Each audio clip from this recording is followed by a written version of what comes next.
요한계시록 3장 14절부터 22절까지 교독하겠습니다. 14절 라오디아 교회의 사자에게 편지하라. 아멘이시오 충성되고 참된 증인이시오 하나님의 창조의 근본이신 이가 이르시되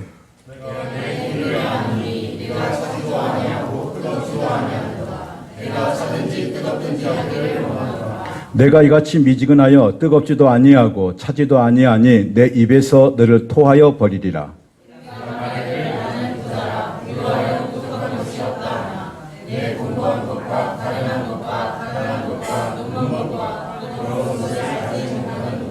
내가 너를 권하노니 내게 불로 연단한 금을 사서 부유하게 하고 흰 옷을 사서 입어 벌거벗은 수치를 보이지 않게 하고 안약을 사서 눈에 발라보게 하라.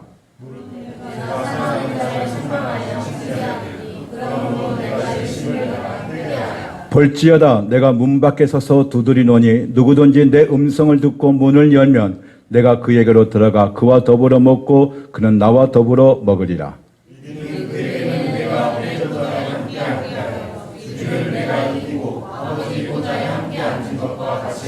같이요. 귀 있는 자는 성령의 교회들에게 하시는 말씀을 들을지어다. 아멘. 우리 지체들과 함께 앞뒤로 소리 인사 한번 하겠습니다. 주님의 이름으로 사랑합니다. 주님을 사랑합니다. 여러분, 표정은, 말은 주님을 사랑하는데 표정이 영 아닌 것 같습니다. 이번에는 만약에 안 웃으신다는 거면은 바로 앞에 세워가지고 찬양하고 다시 들려드리겠습니다. 다시 크게 주님의 이름으로 사랑합니다. 웃으면서 시작. 네. 한상희 집사님은 잘 안 우신 것 같은데 바로 그 옆에 짝꿍 유생 집사님도 마찬가지고요. 네, 오셨습니까? 어느 교회 한 권사님의 간증입니다.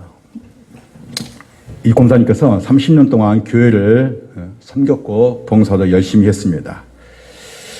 그런데 어느 날 예배 중에 설교를 듣다가 이런 생각이 문득 들었습니다. 나는 왜 하나님이 전혀 그립지 않을까? 나는 왜 하나님을 전혀 사모함이 없지? 라는 생각을 들게 되었습니다.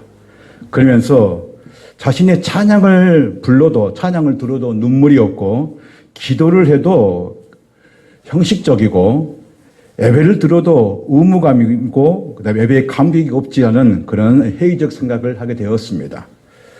그런데 어느 날 가장 사랑하는 손주가 그 아들의 손주가 갑자기 큰 병이 들어왔습니다. 찾게 되었습니다. 큰 병이 들었습니다. 너무나 아끼고 사랑했던 손주가 그 큰 병에 걸려 병상에 누워있는 모습을 순간 너무나 가슴이 아팠습니다. 이 권사님은 너무나 아끼고 사랑하는 손주가 있는 그 병원 복도에서 밤새 울며 처음으로 하나님께 진심 어린 기도를 했답니다. 하나님, 저는 교회 생활만 했지 하나님을 그리워하거나 사랑하지 않았습니다. 저는 하나님에 대한 갈망이나 목마름이 없는 것 같습니다. 교회는 그냥 어느 한 단체처럼 하나의 모임이고 형식에 불과한 것 같습니다. 주님, 저는 신앙이 뜨겁지도 차갑지도 않는 그냥 그런 신앙입니다. 겉모습만 신자이지 제 삶은 세상 사람이었습니다. 권사님은 진심으로 하나님께 이런 회개의 고백을 했습니다. 그날 이후 성령께서는 이 권사님의 마음을 만지시기 시작했습니다. 30년 만에 처음으로 목사님의 말씀이 들리기 시작했고 예배 시간마다 은혜의 눈물을 흘리게 되었던 것입니다. 그 권사님이 간증하시면서 이렇게 끝에 말합니다. 고난이 내 믿음의 온도를 다시 올려놓았다 라고 이렇게 고백을 한 것을 들었습니다. 오늘 본문은 요한계시록 7교회 중에서 라오디게아의 교회를 향한 예수님의 책망의 말씀입니다.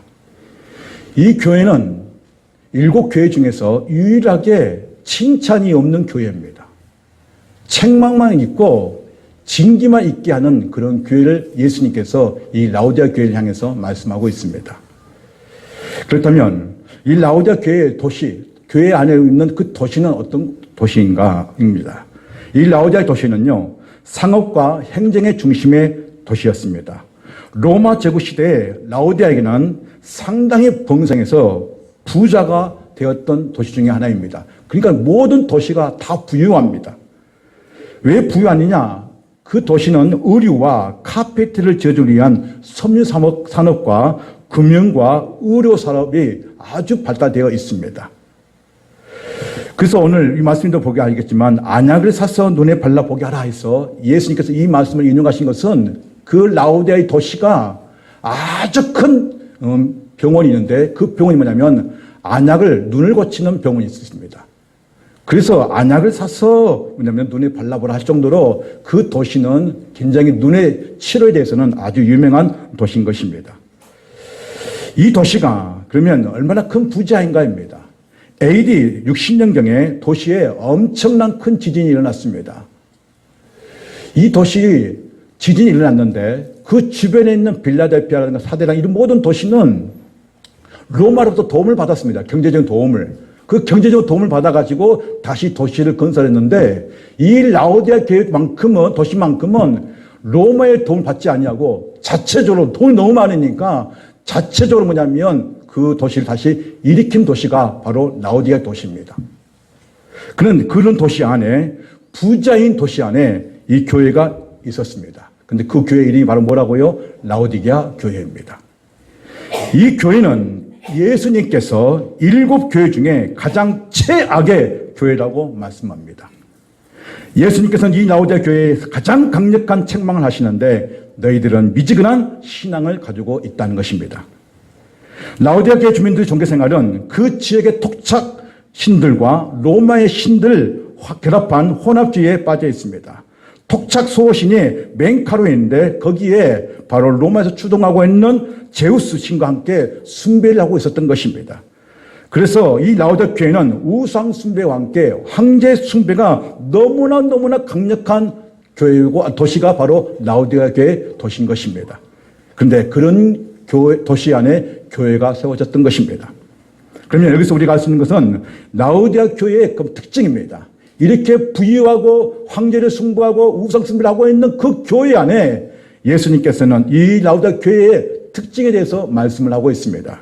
그 특징의 첫 번째 뭐냐면 이 교회는 미지근한 신앙을 가지고 있다는 것입니다. 우리 같이 한번 읽겠습니다. 15절 16절 시작. 내가 내 행위를 아노니 내가 차지도 아니하고 뜨겁지도 아니하도다. 내가 차든지 뜨겁든지 하기를 원하노라. 내가 이같이 미지근하여 뜨겁지도 아니하고 차지도 아니하니 내 입에서 너를 토하여 버리리라. 아멘.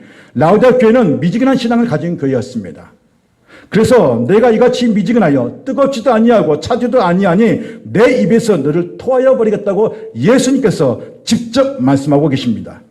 미지근하다는 것이 무엇일까요? 바로 그 이후에 15절에 내 행위를 안다는 것입니다. 그러니까 이 라오디게아 교회의 행위를 예수님이 직접 보시면서 이 교회는 미지근하다는 것입니다. 신앙이, 믿음이 뜨겁지도 않고 차지도 않고 미지근한 신앙을 가지고 있다라고 지금 책망의 말씀을 이 교회를 향해서 하고 계신 것입니다. 그렇다면 왜 미지근하다 하실까? 왜 이 말씀을 하셨는가? 왜 뜨겁지도 않고 차지도 않는 이 말씀을 하셨는가? 이것은 이 라오디게아 교회 도시의 주변 그 상황을 알아야만이 이 말씀을 어느 정도 이해할 수 있는 것입니다. 먼저 라오디게아 도시에 가장 귀한 것이 뭐냐면 돈은 많이 있었지만 물질이 많이 있었지만 물이 없었습니다. 물이 귀했습니다. 물이. 그래서 이제 이 라오디게아의 중심으로 골레세와 함께 바로 그게 히에볼리아의 도시에서 뭐냐면 물을 끌어가야 했던 것입니다. 그런데 히에볼리아는 이 도시에는요 뭐가 흐르고냐면 뜨거운 온천수가 있습니다. 이 도시는 질병을 치료하는 쓰이는 아주 유명한 뜨거운 온천수가 있는데 저 그림을 보시면 제가 아주 올려놨는데요. 그 도시는요 다 온천수입니다. 그 바닥에 올라온 것이 다 뭐냐면 뜨거운 물입니다. 그래서 지금도 올라오는데 사람들이 그것은 뭐냐면 바로 온천수 뜨거운 물에서 몸을 담는 그런 도시가 바로 히에발레 도시입니다.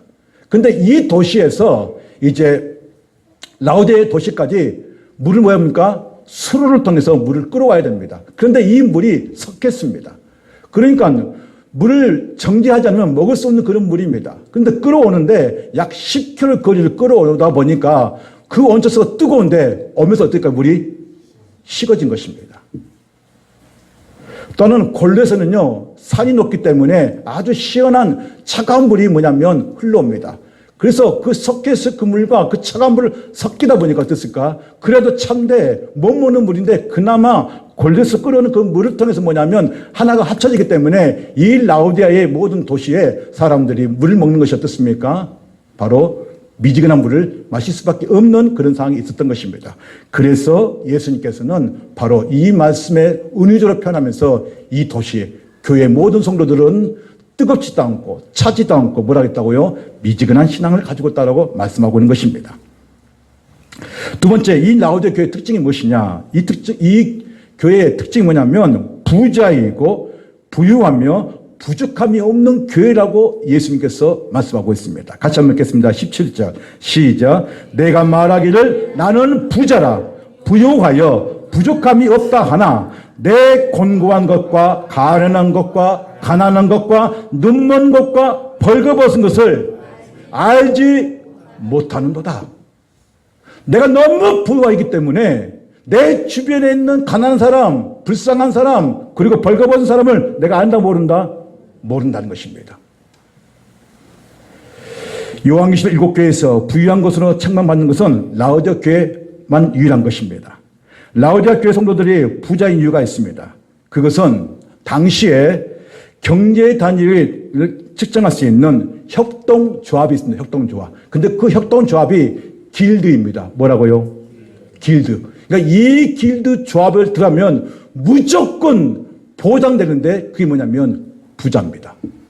그러니까 모든 것을 다 이 조합에서 뭐냐면 상권이 이루어지기 때문에 이 조합만 들어가게 되면 다 부자가 되는 것입니다. 그런데 이 길드 조합에 들어가기 위해서는 반드시 조건이 있습니다. 그게 뭐냐면 로마 황제에게 절을 해야 됩니다.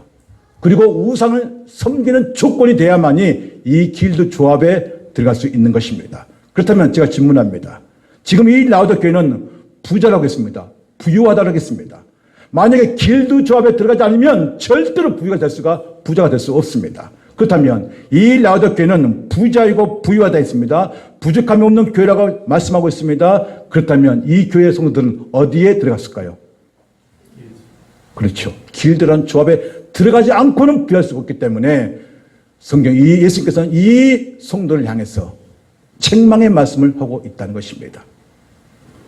교회 성도들이 하나님도 믿고 세상의 부유함을 추구하는 우상도 믿고 조합에 가입하여 경제적 부를 추구하는 것을 이 라오디아 교회의 성도들이 하고 있었던 것입니다. 그런데 더 심각한 것은 내 곤고한 것, 가련한 것, 가난한 것을 그리고 눈먼 것, 벌거벗은 것을 알지 못한다고 예수님께서는 책망하고 계십니다. 사람이 부자가 되면 부유하게 되면 다 그런 것은 아닙니다. 그런데 어떤 현상이 일어나냐면 바로 자기의 풍요의 자장가에 빠지게 됩니다. 조금만 돈이 없어도 불안해합니다. 엄청나게 가졌음에도 불구하고 그 모자란 것에 불안해한다는 것입니다. 그리고 부자이기 때문에 안일한 태도에 교회에 나오는 것, 신앙생활 하는 것 그리 중요하게 생각하지 않습니다.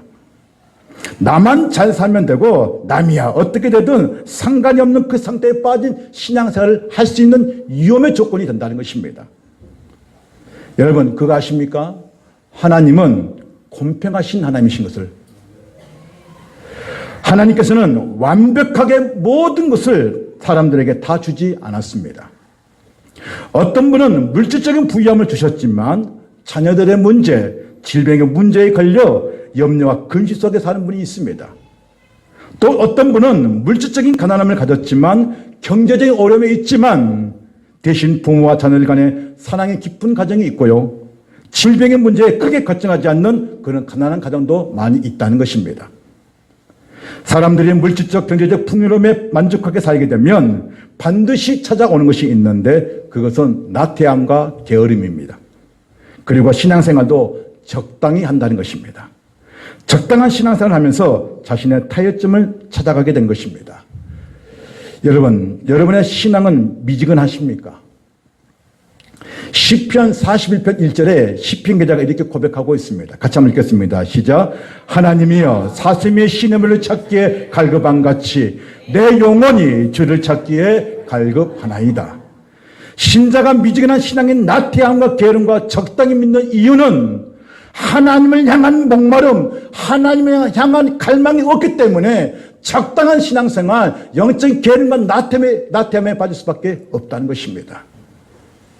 마치 생존을 위해 물을 찾는 사슴처럼 우리의 영혼이 하나님 없이는 살 수 없다는 그런 간절함을 잃어버렸기 때문에 우리는 다시 우리의 영혼이 하나님을 찾는 갈망이 오늘 우리에게 있어야 된다는 것입니다. 가장 위험한 영적 나태함은 자기 자신이 나는 이대로라고 좋다고 믿는 신앙인 것입니다. 예수님께서 교회와 성도들에게 미지감을 깨트리는 방식이 있습니다. 근데 그 방식이 바로 18절 말씀입니다. 같이 한번 읽겠습니다. 시작. 내가 너를 권하노니 내게서 불로 연단한 금을 사서 부유하게 하고 흰 옷을 사서 입어 벌거벗은 수치를 보이지 않게 하고 안약을 사서 눈에 발라보게 하라 했습니다. 예수님께서 오늘 우리들에게 미지근함을 깨트릴 수 있는 그 방식인데 세 가지가 있다. 그 첫 번째는 연단한 금을 사라는 것입니다. 불로 연단한 금을 사라는 것입니다. 불로 연단한 금이 무엇이냐? 어떤 의미이냐? 그것은 단련한 금은 죄를 제거함으로써 자신의 삶을 정결하게 하는 것입니다. 예수님께서는 라오디게아 성도들에게 연단한 금을 사도록 권면하는 것은 불로 금을 단련하여 정결하게 하듯이 그들이 스스로 정결하게 해서 진정한 물질적 부요가 아니라 영적인 부유함을 누리게 하기 위해서 불로 연단한 금을 사라고 말씀하고 있는 것입니다. 두 번째, 흰옷을 사서 입어 벌거벗은 수치를 보이지 않게 하라고 말씀하고 있습니다. 이 말씀은 바로 지금 이 라오디게아의 의류 사업이 굉장히 발달되어 있습니다. 선물 산업이 굉장히 발달되어 있기 때문에 거기에 은유적으로 해서 옷을 사는데 그 옷이 어떤 옷이냐? 바로 흰옷이라는 것입니다. 여러분, 흰 것을 상징할 때 의미가 무엇입니까? 정결, 성결의 의미가 있습니다. 그러니까 내가 흰옷을 사는 말은 너희 그 영적인 나태함과 게으름과 미지근한 그 시간에서 탈피하여 다시 하나님을 찾는 영적인 성결함과 정결함으로 하나님을 더 가까이 하라고 말씀을 의미하고 있는 것입니다. 세 번째, 안약을 사서 눈에 발라보라 하는 말씀은 지금 너희들이 이 라오디게아 교회 성도들이 영적 소경에 빠져 있다는 것입니다. 하나님이 살아계신데 불구하고 하나님이 보이지 않는다는 것입니다. 예수님은 나의 구원자라고 고백하지 않는다는 것입니다. 예수님 나를 위해 십자가 죽으시니까 그 부활을 믿지 않는다는 것입니다. 그게 바로 영적 소경입니다. 근데 그 영적 소경이 눈을 뜨라는 것입니다. 무엇을 발랐어요? 안약을 발랐어. 다시 말해서 성령의 안약을 발라서 너희에 감겨져 있는 그 눈을 다시 뜨라고 말씀하고 있는 것입니다. 오늘날 말라기 선지자의 그 음성이 우리가 들을 수 있어야 하는 것입니다. 말라기 선지자가 뭐라고 말씀하는지 아십니까? 차라리 내 성전의 문을 닫을 자가 있었으면 좋겠다라고 말하고 있습니다. 이 말씀의 의미가 뭔지 아십니까? 다 그 앞에 하나님께 드렸던 예배의 태도가 문제가 있었던 것입니다. 이들은 하나님께 제물을 가지고 나오는데 저는 거, 눈먼 거, 정말 어느 누구도 먹을 수 없는, 인간이 먹을 수 없는 그런 제물을 하나님께 드리고 있었던 것입니다. 그런데 그 모습을 봤던 말라기 선지자가 차라리 성전의 문을 닫은 자가 있었으면 좋겠다라고 그런 탄원의 소리를 하고 있는 것입니다. 오늘 우리가 드리는 하나님께 드리는 이 예배의 태도가 어떻습니까? 하나님을 향하는 갈망, 하나님을 향하는 그런 목마름이 우리에게 있습니까? 아니면 적당히 왔다가 그냥 적당히 신앙생활하고 적당히 믿고 예배 한 시간은 그런 때우는 것으로만 만족하며 삶을 살고 있습니까?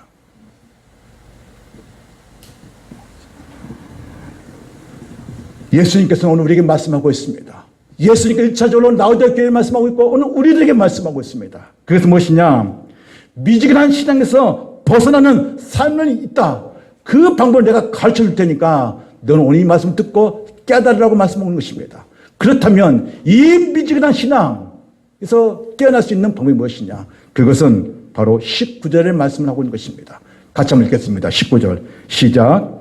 무릇 내가 사랑하는 자를 책망하여 징계하노니 그러므로 내가 열심히 내라 회개하라고 말씀하고 있습니다. 너의 그 미진한 그 시당에서 탈피할 수 있는 방법이 있는데 그것은 열심을 내고 뭐 하라고요? 회심하라는 거예요. 회심하라.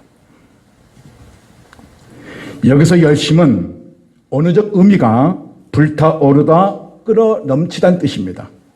환경이나 기분에 따라 식어버리는 일시적인 감정이 아니라 하나님을 향한 영적 열정이 이 마음속에 끊임없이 끌어올라야 한다는 것입니다.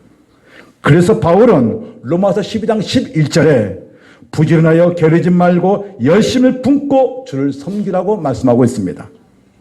부유함에 빠져 물질이 돈이 목적이 되어 그것이 인생의 우선순위가 되어 자신의 삶을 거기에 열심을 내지 말고 하나님을 아는데 열심을 내라는 것입니다.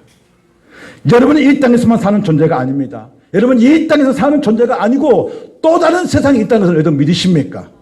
진짜 신자는 진짜 예수 그리스도를 나의 구원자 나의 하나님 믿고 있는 그 신자는 천국이라는 소망을 믿고 사는 존재입니다. 그러나 가짜 신자 적당히 예수 믿고 교회만 왔다 갔다 하고 그리고 불신자에게는 또 다른 세상을 맞이하게 되는데 그 세상이 어떤 세상입니까? 바로 지옥이라는 세상인 것입니다. 그는 영원히 불을 꺼지 않는 그 고통 가운데 있는 그곳에 갈 수밖에 없다는 거예요. 사랑하는 성도님, 우리는 안약을 발라야 됩니다. 성령의 안약을 발라서 지금 눈 감고 있는 영적 눈이 멀어져 있는 우리는 눈을 다시 떠서 하나님이 살아계시는 것을 믿고 하나님이 지금도 우리와 함께 하신다는 것을 믿고 지금도 여러분이 기도할 때마다 그 기도 응답을 들으신다는 것을 믿으시길 바랍니다. 여러분, 우리 사랑하는 교회 집사님 한 분이 어머니가 교통사고로 당했습니다. 그런데 그날 중환자실에 들어가셨죠. 뇌출혈을 보이고 갈비뼈가 부러졌다고 말했습니다. 우리 그 소식 듣고 수요일 밤 우리 온 성도가 함께 통성으로 함께 기도했습니다. 그 다음 목요일 날 이 어머니께서는 중환자실에서 일반 병실로 옮겼습니다. 그리고 지금은 걸어 다니십니다. 믿음은 행위가 같이 가야 되는 것입니다. 회심은 행위가 같이 가야 되는 거예요. 여러분이 예수님이 살아계신다면 믿음으로 기도하시길 바랍니다. 예수님은 2000년 전에 끝난 것이 아니라 지금도 살아계시고 앞으로 살아계십니다. 과거에도 현재에도 미래에도 우리와 함께 하시는 성령 하나님이 지금 우리와 함께 하시는 걸 믿으시길 바랍니다. 또 하나는 회개하라는 것입니다. 지금 이 라우디아 교회를 향해서 회개하라고 주님께서 친히 책망하시면서 징계의 말씀을 하고 있다는 것입니다. 회개가 뭔지 아십니까? 회개는 방향을 돌이키라는 것입니다.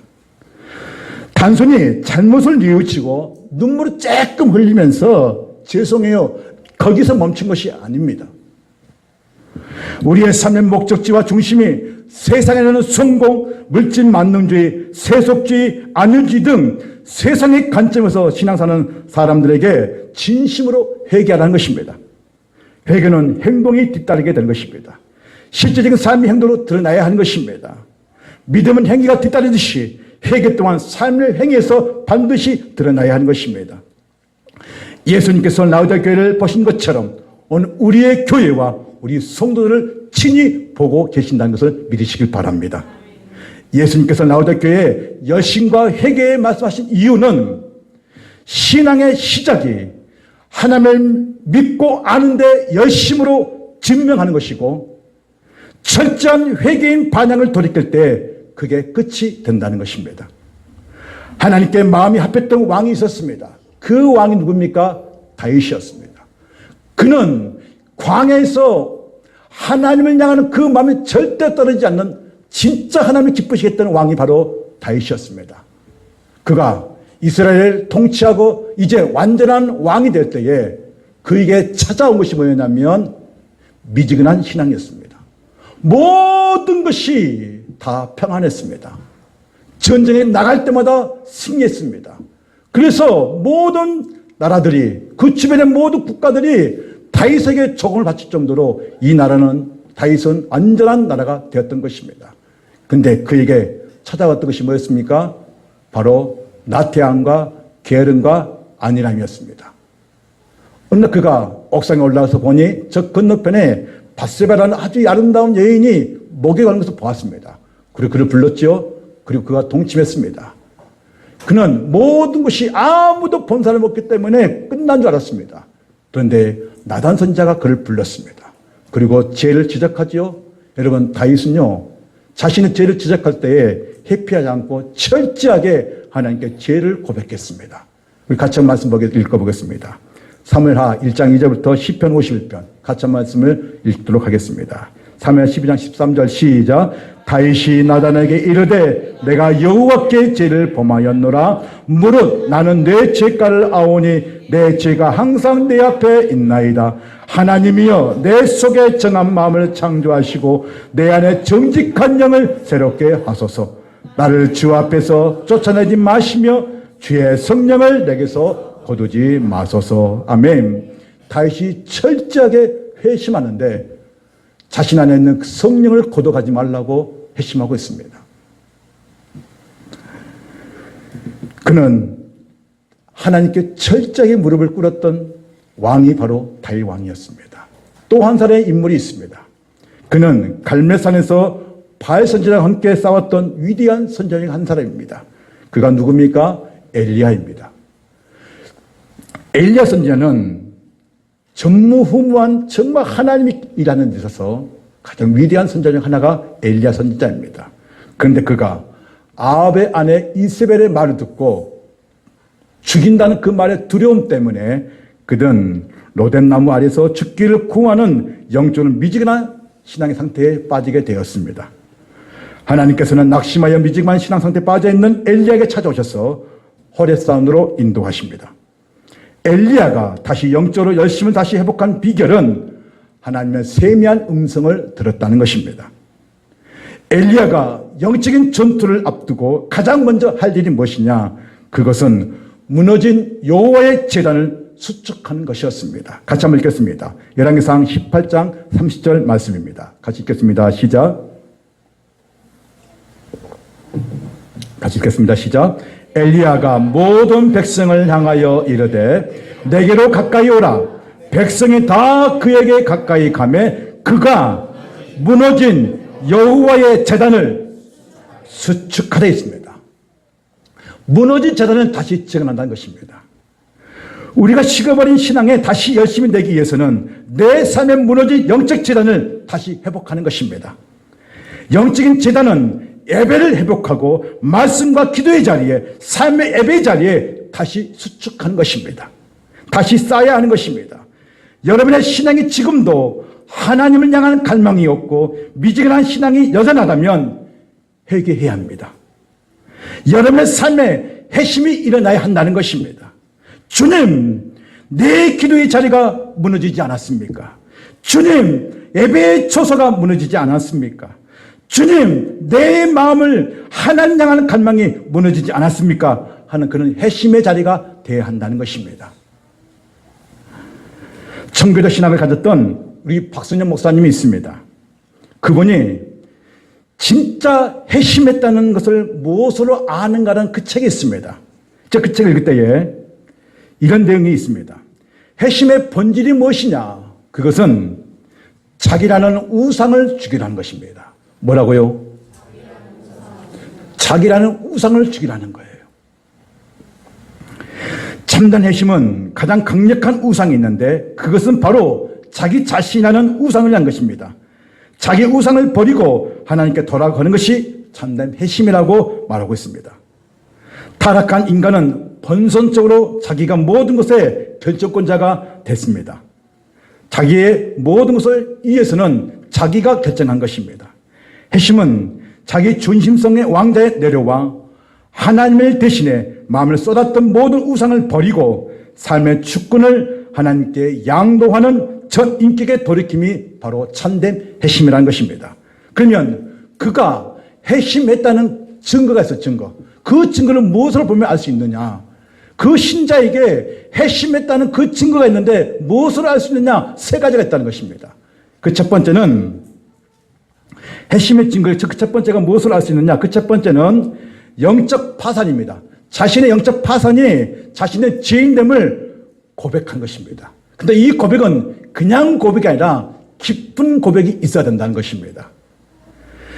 회심한 사람은 하나님 말씀 앞에 자신의 비참함을 인정합니다. 단순히 살면서 몇 가지 죄를 지었다는 그 수준이 아니라 나는 나면서 뼛속까지 부패한 죄인이며 하나님의 구원 없이는 영원한 형벌을 받을 수밖에 없는 가련한 존재, 연약한 존재를 뼈저리게 느끼는 사람이 참된 회심한 자라는 것입니다. 여러분은 죄인인 것을 인정하십니까? 여러분은 아무것도 할 수 없다는 것을 인정하십니까? 바울이 이렇게 고백합니다. 우리에게는 보배의 질그릇을 가졌으니 이는 심히 큰 능력이 하나님께 있고 나에게 옷음을 안다라고 고백하고 있습니다. 사방으로 우기싸면 쌓여도 쌓이지 않냐며, 답답한 일을 당하여도 낙심하지 않냐며, 박해를 받아도 버림받지 않냐며, 거꾸로 때리면 당하여도 망하지 않냐는 것은 우리에게 예수의 죽음과 예수님의 십자가 부활이 우리 몸에 나타난다고 바울은 고백하고 있습니다. 그렇다면 여러분이 뼈저리게 회심한 자라면 여러분의 죄를 진심으로 고백하고 있습니까? 그리고 그 죄를 고백할 때 돌이키고 있습니까? 회개는 단순히 죄만 고백하는 거예요. 회심은 그 죄를 고백한 것을 다시 하나님께로 돌아가는 것이 회심이에요. 저와 여러분은 회심한 자가 되기를 주님으로 축원드립니다. 예수님은 지금 이 라오디아 교회를 향해서 열심을 내되 회심하라고 말하고 있는 겁니다. 두 번째, 그가 회심한 자를 어떻게 할 수 있느냐? 두 번째는 지속성이에요. 계속하라는 거예요. 계속. 뭘 계속하느냐? 단순히 오늘 죄송합니다 하고 끝나는 것이 아니라 우리는 매일매일 생각으로, 행동으로, 말로 우리는 죄를 짓고 있습니다. 근데 박순희 목사님은 그 죄를 생각날 때마다 고백하라는 거예요. 진짜 회심한 사람은 죄를 심상치 않게 여긴다는 거예요. 가볍게 여기지 않는다는 거예요. 날마다 하나님 말씀에 고래 자신을 비추며 아주 작은 죄라도 발견되면 아파하고 돌이키는 회개의 삶을 계속 살아가는 것이 참된 회심자라는 거예요. 바라옵기는 저와 여러분이 그렇게 되기를 원합니다. 세 번째, 참된 회심의 그 결정적인 증거가 무엇이냐? 그것은 살아계신 하나님과 실제적인 연합, 교제를 계속한다는 거예요. 무엇을 한다고요? 교제예요. 교통을 계속 이루고 있다는 거예요. 하나님과. 영적으로 죽었던 사람이 회심을 통해 살아나면 하나님과 소통이 시작됩니다. 형식적인 종교 행위가 아니라 정말 살아계신 하나님을 예배하는 기쁨을 알게 되고 기도를 통해 그분과 대하며 삶 속에서 세밀하게 인도하시는 하나님의 손길을 직접 경험하고 알아차린다는 것입니다. 하나님을 향해 날마다 더 가까이 나아가고자 하는 그런 갈망하는 마음이, 목마름이 있다는 것입니다. 바라옵기는 우리가 참된 회심한 사람이 되어야 미진한 신앙에서 벗어날 줄로 믿습니다. 예수님께서는 오늘 우리 샘물교 성도 공동체에 영적으로 말씀과 교회에 열심히 되라고 오늘 우리에게 주께서 말씀하신 줄로 믿습니다. 그렇다면 두 번째, 교회가 성도의 미지근한 신앙에 벗어날 수 있는 그 삶의 정체는 무엇이냐? 두 번은 마음의 문을 열고 주님을 초청하라는 것입니다. 같이 한번 읽겠습니다. 3장 20절입니다. 시작. 볼지어다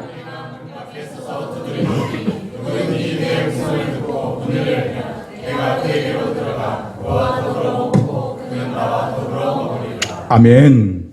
놀랍게도 잘 보세요.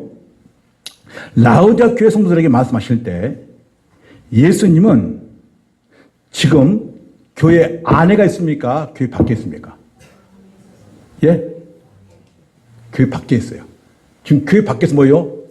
여러분, 주님은 교회 안에 있습니까?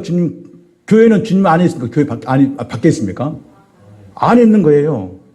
주님은 이 교회에서 뭐냐면 내 교회라고 말씀하셨어요. 여러분, 교회의 머리가 누구십니까? 예수 그리스도이시에요. 근데 이 라오디게 교회는 예수님이 뭐라고 말씀하냐면 지금 내가 문 밖에 서서 널 두둔다는 말씀하고 있던 것입니다. 그렇다면 이 교회는 주님이 거하지 않는 교회란 말이에요. 성령이 임재하는 교회란 말이에요. 임재하지 않는 교회란 말이에요.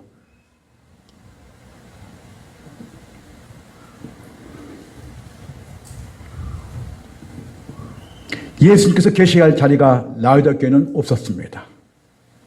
여러분은 예수님이 문 밖에 서게 하십니까? 아니면 지금도 주인으로 모시고 계십니까? 우리의 주인은 누구십니까? 예수 그리스도이십니다. 열심과 회심이 일어날 때에 예수님 우리에게 보상의 약속을 말씀하고 있습니다. 반드시 보상해 준다고 말씀하고 있습니다. 그러면 그 최고의 보상이 무엇이냐?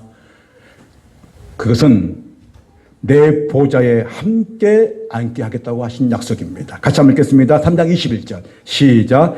이기는 그에게는 내가 내 보좌에 함께 앉게 하여 주기를 내가 이기고 아버지 보좌에 함께 앉은 것 같이 하리라. 아멘.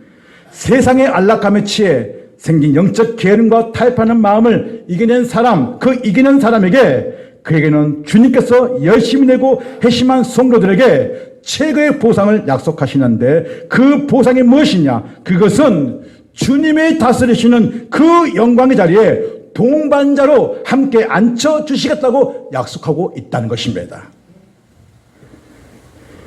이 땅에서 적당히 믿고 세상과 양다리를 거치던 자들이 회개하고 돌아올 때 주님은 겨우 턱걸이로 구원만 주신 분이 아니라는 것입니다. 사랑하는 성도님, 우리 샘물교회, 우리 모든 성도들이 성령불 같은 역사가 이 샘물교회에 일어나기를 주님의 축원드립니다. 오순절불 같은 성령의 역사가 마가의 120년대에 임했던 것처럼 오늘 우리가 녹슬고 못해져 버린 칼로 세상에 나은 것이 아니라 성령의 검인, 성령 심령에서 쪼개는 성령의 검으로 나갈 줄로 믿습니다. 하나님은 살아계십니다. 다시 열심을 내고 회심해서 믿음으로 만군의 여호와 이름을 불러나갈 때에 성령의 불이 샘물교회와 여러분의 삶 가운데 함께할 줄로 믿습니다. 이런 교회를 꿈꾸며 우리는 계속 미진한 신앙이 아니라 열심을 내고 회심한 자가 되어서 주님이 기뻐하시는 그 자리에 우리가 서기를 주님을 축원드립니다. 기도하겠습니다. 하나님.